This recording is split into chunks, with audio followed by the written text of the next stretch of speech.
Hello, and welcome to the Film Strip. Today we are talking about Chasing Amy, which is a Kevin Smith movie from 1997. There's a lot to talk about here. We can definitely talk specifically about the 90s and then specifically about Kevin Smith, and then sort of how this movie fits in with all the other romantic movies that we've seen before. So if we sort of wanted to start with the 90s, I know that we've already seen a 90s movie. This is sort of on the opposite end of the spectrum, and I think it ends up being in conversation in a interesting way with that other movie, which was Never Been Kissed. And both movies actually represent a lot of the thematics and like not thematics, represents a lot of what 90s movies were doing at that time. So if you want to look at it this way, there is this idea in the 90s in general of sort of getting real, and people are judged by how authentic they are. And you can definitely see this in Never Been Kissed, even though it's sort of not a trifle of the movie, but it's very 90s pop, whereas I don't know, Chasing Amy is more 90s grunge.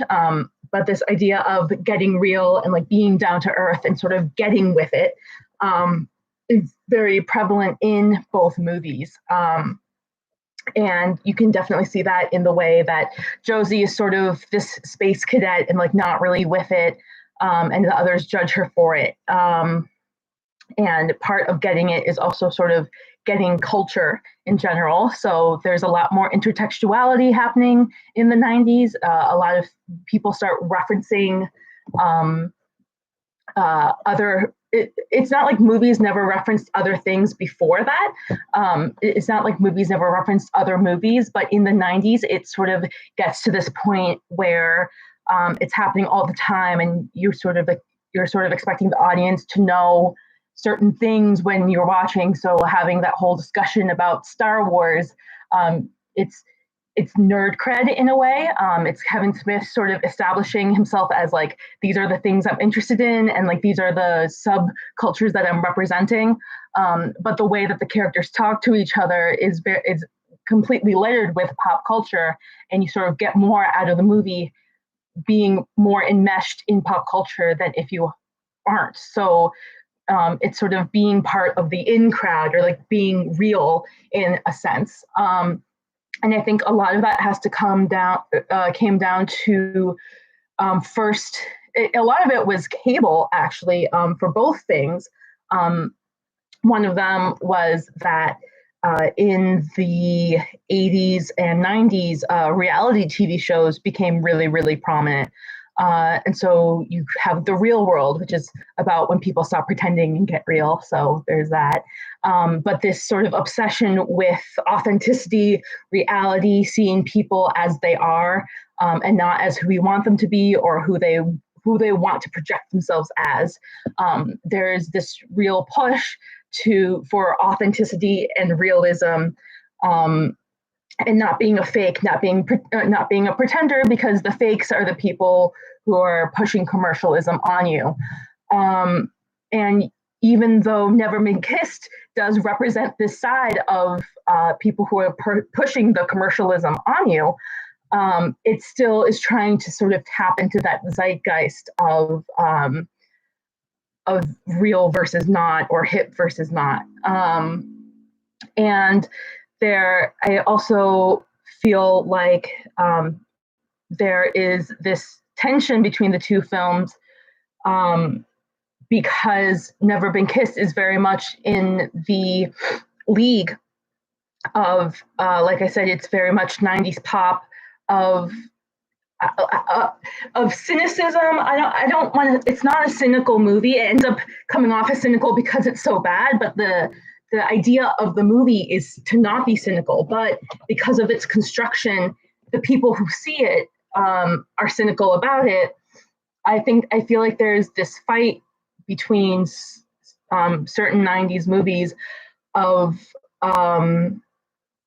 reality versus cynicism, or it's this idea of these so like stuff like Never Been Kissed is sort of representing these ideas of an American dream. But what's also happening at that time is a lot of people sort of not really um, not rejecting the American dream, but not really having as much faith in it as before, not really believing it. It's sort of like the idea of like you think the American dream, like if you still buy into the American dream, you're like living in space or whatever. It's time to like get real and like figure out a new thing. But you can't just like stop. You can't just keep pushing these ideas because they don't represent society anymore. They're very outdated. And so it's sort of like how do we manage that? How do we sort of forge either new dreams, or how do we negotiate with this the script that we've been giving? How given the script by society, how do we negotiate that with the reality of life? And so I think a lot of that is represented. Seeing these movies together, you can tell the '90s sort of had the '90s kind of had this struggle in its films. I'm not saying that Never Been Kissed is a direct response to Chasing Amy, because I'm not sure anyone who saw Never Been Kissed saw Chasing Amy at all. But they're both sort of representative of this era of different sides of the spectrum. One is very much saying like, no, the dream is real. This is something you can believe in, and is very earnest about that in a way. And the other is sort of trying to negotiate the complexities of modern life in a way that the other movies are kind of just ignoring. And I think the other thing that was happening at that time, I had this whole thing about cable because a lot of like independent people were creating movies. So the '90s were really good for independent movies. It was the intertextuality thing, because of the '80s and the '90s. More and more people were able to watch things on VHS. They had more access to movies on cable. They were allowed. There was this access to films that you hadn't really seen before. So that's sort of why they're more part of the cultural. They're more part of the cultural fabric, is like these references to other movies. So at the beginning of Never Been Kissed, she has this whole thing about like, that part in movies where it's like a dream or whatever. And that was sort of that was sort of the movie's attempt to be like, yeah, this movie is real in comparison to other movies. But it's also like that pop culture knowledge situates the movie in a certain way as being more realistic and sort of getting it in a way that like other films might not, because there's just so much more to watch out there. So like, watching a movie in like 1980, I guess 1983 is when the Star Wars came out, but like watching a movie in like the early '90s or it's, I guess Star Wars was one of those movies that seeing it in the theater and then seeing it on VHS wasn't that big of a gap. But for a while, if you saw a movie in the theater, you wouldn't see it again for another 30 years before VHS and like cable started re-airing movies. So that was like your only time to watch it. So even if you saw it in the theater 10 times, you still couldn't see it again. And now we're getting this culture of repeat viewing and a lot of cult fans. And that is also very representative in the movie, because they go to a bunch of Comic Cons and they're comic book artists. They're not like movie artists, but they're all sort of meshed together. So there's a lot of like TV stuff there too. And a lot of that is just, I guess, Kevin Smith, his culture, and he's just putting himself and like what he knows on screen. But I think the reason why it's so popular and why he's so popular as a cult director is because of that intertextuality, because of his ideas of realness, the idea of New Jersey being better than New York in some ways, the sort of like resentment that New Jerseyans have for New York, um, the credentials that Alyssa has to list in order to be considered, you know, a cool person to know, because like she's not a New Yorker, she grew up in the burbs, and just the general demeanor of the characters. A lot of it is just like in grouping, I guess, in a way. So that's all to say. That's a lot of, and also Smith himself is one of the first directors, or not one of the first directors, but like one of the fun things about his movies is he creates this View Askew universe. And so his production company is called View Askew, but his fans call it the View Askew universe because he'll reuse the same actors. He'll have characters from one movie pop up in another. One of the stories from this movie that Alyssa tells is about a character in one of his other movies. And so it all feels very at home and connected, and it sort of like creates this whole series. I think this is only the third movie in the series. The first one was Clerks, which is why this movie is obsessed with the Quick Stop, because Quick Stop is entirely takes place entirely at the Quick Stop, which is a fictional place. But it becomes like this place of importance in the Kevin Smith universe, and so they have a bunch of references to it. And then the second one, it was Clerks, and then I believe it was Mallrats, since they had a little aside to that too. They have Jay and Silent Bob, who show up in every movie, and Silent Bob is played by Kevin Smith. So Jay and Silent Bob are a real through line through this entire universe. They're sort of like weird prophets. And then the third was Chasing Amy, and I think Dogma was next. There might have been another movie in there, but Dogma is the best one, in my opinion. But that also takes place in this universe. So that's sort of a 90s / Kevin Smith background that sort of informs the way that this movie was sort of received. I'm just going to put on my glasses here. But yeah, in terms of a lot of the questions we were talking about, I don't know if you guys have any questions, you're free to ask them.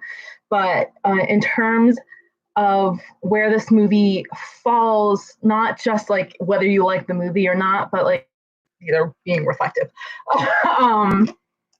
Not in terms of whether you like the movie or not, but in terms of the rom-com genre, it's definitely one of the movies that complicates the rom-com genre. It doesn't like having easy answers. It kind of has a bittersweet ending. I'm not quite sure what to make of the ending, but I think it having the movie be about love between a man and a woman, but not necessarily. I'm trying to think of the way to phrase this, but it's not necessarily the standard, or it's a story about love. It's not quite 500 Days of Summer, because that's a very different movie. And I don't want to say that her queerness is something to overcome, but I think the movie itself, like the message of the movie seems to be like you have to put the person before their actions. And so this idea of falling in love with a gay woman and having that woman also fall in love with you, it's sort of this thing that isn't supposed to, in the 90s, it's this thing that like isn't supposed to happen. But it's sort of making the standard of it's making the standard of the romance story and making it more complex. And in my case, I think it's sort of interesting. And I would definitely still call it a rom-com, although it's definitely not a rom-com like The Awful Truth, or it's more of a rom-com than Singing in the Rain, maybe, but perhaps less of a rom-com because the comedy is not in their relationship. So it's not like a screwball comedy. but I think it also is hilariously funny as a film. So it's there are these idea there's this idea of like what really constitutes a rom-com, because is it the romance that is supposed to be spoofed, or is it just supposed to be a romance movie with funny bits to it? And I think both sort of work. But it's an interesting distinction that we keep coming back, or I keep coming back to, because it's and maybe those distinctions aren't meaningful in any way. Like it's just it's just a rom com, but like it's a romantic comedy. Maybe we don't have to like go at it this my but it's an interesting, I don't know, balance between the two things. So we definitely have a little bit of class stuff, although it wasn't expressly it wasn't a difference in class between the characters, but there's definitely a lot to say about New Jersey and class and stuff like that. There is maybe, I guess maybe the disruption here is Alyssa's queerness or Alyssa's past, and it's disrupting this normal American dream storyline. And I think that's actually really important, that Holden sort of wants this American dream, but that doesn't really exist. And so he holds on to it so badly that he ends up not getting anything at all. And so his insistence on having things be standard, or his insistence on having things go the way that he's been told that they're supposed to go, really gets in his way of finding happiness. And it's sort of exemplified also by the story that Silent Bob tells about chasing Amy, is that his ideas of like what should be get in the way of what is. And I think that's an interesting way for an interesting message for a rom-com to send. I do think that we don't really see the characters explicitly negotiating in this movie. It's a much more negotiations, maybe. There's a lot of confessing. There's a lot of like heartfelt moments in the rain. But I think it's not even like a cynicism. It ends up being less cynical than Never Been Kissed, because Never Been Kissed is promoting this idea of the American dream, or like this the idea of like American heterosexuality as part of the American dream. It's representing this idea, but like everything around it is false, and so the idea of itself feels false. And so even though the characters get a happy ending, it feels more cynical because it wasn't earned, and like it's obviously fake. And I think this movie is less fake. And even though it's not get the American dream happy ending, it does have a happier ending because the characters learn something, and sort of get interesting things out of the relationship. So that's what I have to say about that. This might be, perhaps it's a shorter one this week. It is a very good movie, and I think there's probably a lot to say about it. But it's, I think the complication of it. I think it's mostly interesting because it's representative of the way that movies in the latter half of the century and the early new century really worked and really railed against this idea of true love or soulmates or anything like that. And that was very, I don't want to say it was very trendy for a while, but it was very in the public consciousness for a while. And it really came through in indie movies. You could also talk about Reality Bites as sort of, it has less of a complication. The complication is that Ethan Hawke is a jerk. I guess the complication there is capitalism versus creativity, because she dates the guy who's in charge of the big company. But there is like a slight complication there. I thought this was a bit more of not a role reversal, but like a way that the movie deviates from the standard in a way that I really enjoy, and I thought it was really interesting, and I thought it was pretty good representation. It wasn't perfect, but it was the 90s, and so it was pretty perfect for the 90s at that time. And yeah, there's